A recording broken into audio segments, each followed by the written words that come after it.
All right, I wanted to show you on the Calculate84 app how to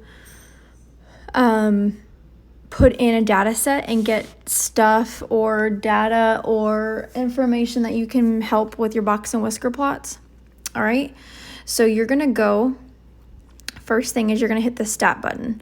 The stat button is 2 away from the alpha button, which is underneath second, so it's still at the top. Okay, so you're gonna hit stat, and then you're gonna make sure edit is highlighted, and you're gonna press enter. Now, under your L1 is your list of numbers. So let's say I was collecting data on how many TVs people have in their houses.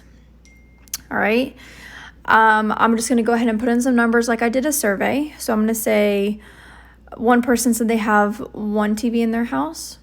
Another person said they had 4. Another person said they had 3. Another person 2. Another person 2. Another person 4. Another person 1. And I'm going to keep going. I'm just going to do a couple. Oops, not 30.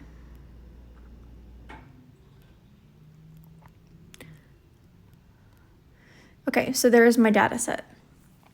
Now what I'm going to do is I'm going to hit second mode, and I'm going to quit. So mode was right next to second, okay? Now what I'm going to do is I'm going to go back to the stat button, and I'm going to go over to calc, make sure the number 1 is selected and press enter.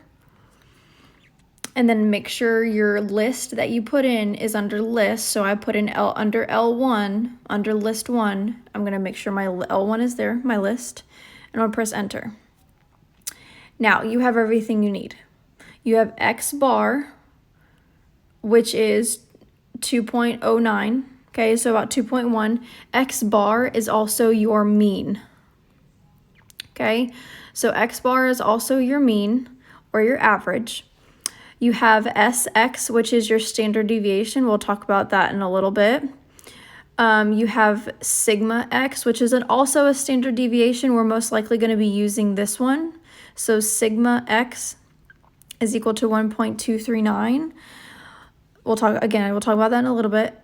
N is the number of numbers in your data set, which is 11.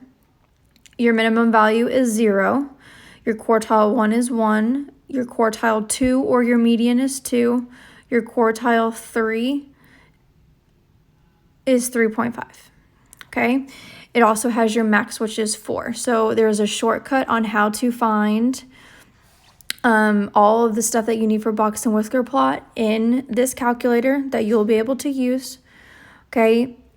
You do need to know how to use it by hand, just because what if your calculator breaks? Okay? You still know how to do it. This is a way that you can use if you have this app, or if you have a graphing calculator, you can still do these same things with the same buttons.